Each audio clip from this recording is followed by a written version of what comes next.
Today we will be learning about the 5 different regions of the United States. So first we're going to talk about direction. Just to double check. Hello everyone. Today I will be discussing with you how to create a web quest using Zuno.com.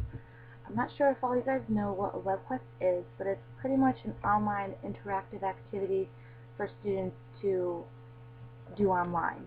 A lot of teachers use this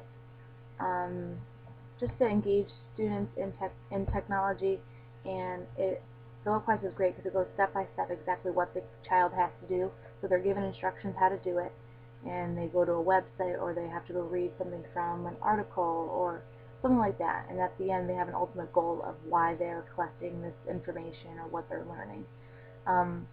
So we're going to go to Zuno.com right now. So www.zuno.com. Okay, so if you don't have a Zuno account yet, you just go to register, you fill out this information right here, first and last name. You don't really need to use your real email or your real name for that matter. You just create a username and password like a lot of other systems that we use today. But for me, I already have a login, so I'm just going to log into that first. Show you how Zuno works.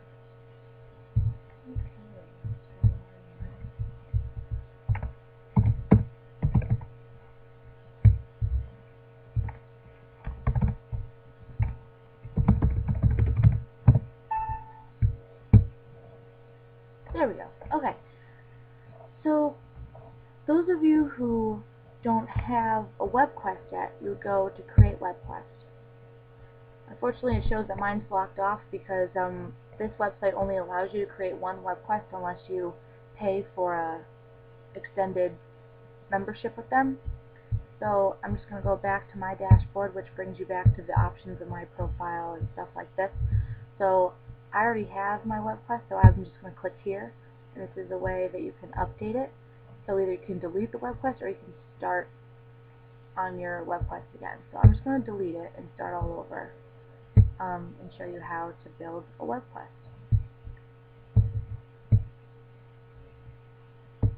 So now it gives me the option to create a new web quest, and that's exactly what I want to do. So we want to create a new web quest from scratch, and the title of your web quest. Usually when you go into a web quest, you should have an idea of what you want it to be about. So I'm going to do fractions. I'm a math major, so I'm going to do fractions. So my web quest is ready. So now it's going to pop up, and as you can see right here, it says fractions, which is what I named it. Usually if you're doing it for younger children, you would make it a little more exciting so they just don't see fractions, maybe something with pie, or say you're going to be cooking, or something fun and upbeat that they would be interested in doing. If they just see fractions, they might not be so thrilled about it. So here is the first page of your web quest. If you need help up here, have questions, or want to go back to the home page of Zuno, then you just click these buttons right up here. If you need to log out and come back again, those buttons are up here. So let's show you how to use the site. So pretty much every part of the web quest is over here. This site is perfect. It lays it all out for you. It's really great. So the welcome page. So you pretty much just want to welcome. You're just going to hit update web quest information, and right here it's going to ask you exactly what your web quest is going to be about. So here you can describe this web quest will guide students through online work to teach them basic information about fractions. And this is very vague. This would normally be very specific, but for time's sake, I'm just going to be very vague. And the appropriate grade level. So if I'm just talking about basic information about fractions, like they don't know we're going to show them what a half looks like, what a third looks like. It's probably going to be second grade, so it'll be K through second grade. And in the curriculum down here, we want to pick math, because that's what it is. So math. And down here under keywords, this is just so if someone's looking up WebQuest, they can type in a word and your WebQuest might come up online. So we're going to put fractions. We'll put in pies, because if we're going to be dealing with pies. Let's see. And halves. So that's pretty, I mean, you can list as many words as you want. As you go through, you'll realize you have more words that you want to add that is more specific to your WebQuest. So you just hit save now, like I did. Save that page, so then you just hit save and please continue. So as you can see, all of the information I just typed in is now here after we saved it. So that's pretty cool. Then if you want to add a picture, say we want to add a picture of, I don't know, cooking. If we're going to make this really about cooking and fractions, we just hit update image. And then you browse your computer. Unfortunately, I don't have any pictures of pies or anything like that, so I'm not going to update a picture, but you can hit browse and it goes through, you can go through your computer, save it on the computer, and so forth, which I'm sure all of you guys know how to do. That's your welcome page. And as you go through the WebQuest, you click over here, you click on introduction like I just did, and what's great is it gives you specifically right here what needs to be in the section, what you need to describe right here. So if you hit update content, like we did last time, you type in exactly what you want to say in the introduction. So welcome new cook. Say we're going to have them cook. We will be, make sure the punctuation's right. We will. And unfortunately, this system doesn't have ABC correction, so make sure that you look over everything, make sure everything's spelled correctly, because it doesn't check it on here for you, unfortunately. So just be aware of that. So we will be learning about fractions using pies. So that's all I'm going to say. It's very vague, but you want to be more in depth when you're doing it. So you hit save now. And save, please continue. So that is, you go through each page and fill out what they want here. Sometimes your teacher is more lenient about filling some of these out. Sometimes you don't have to fill one out. So that's that. So down here you can add different WebQuests, or add different pages to your WebQuest, such as a table rubric. Like you might want to put that in the evaluation where you need to let the students know how they'll be graded.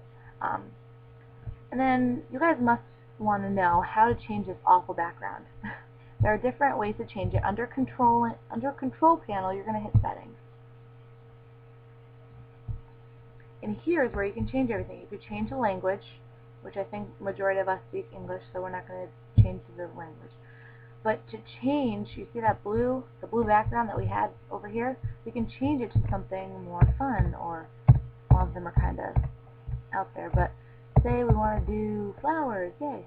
So you pick that pattern, save now, and you will now see the background changes to the flower pattern.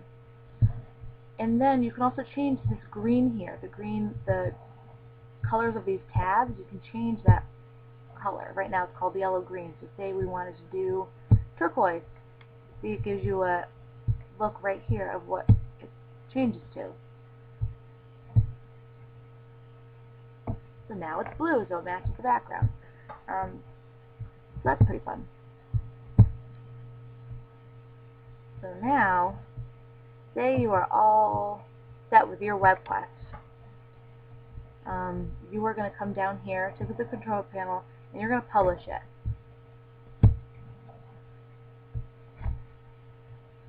It's going to say I'm going to have some issues publishing it only because I don't have any information in these categories, so it's going to question it. But you can publish it. I'm not going to actually publish it because it's not really useful to anybody right now. But my URL to this WebQuest is here. So if I were to copy this and put it into another, I'll do that right now. If you copy it and then open a new tab, paste it here, my web quest should come up. And there it is. So this is a way for students to engage in lessons. You can do so many different types of lessons. It doesn't have to be a math lesson. It can be history. Say you want to do a project on the Civil War. You can have them go through online sources, play a game about the Civil War, make a timeline about the events that happened in the Civil War. And at the end, there will be an ultimate goal, like maybe they need to get with a group and create a poster of the things that they have found. The timeline could be their ultimate goal. So this was just a little snippet of how to use Zoomle.com. It's a great resource. There are also many other ways to create a web quest, but we're not going to go into that.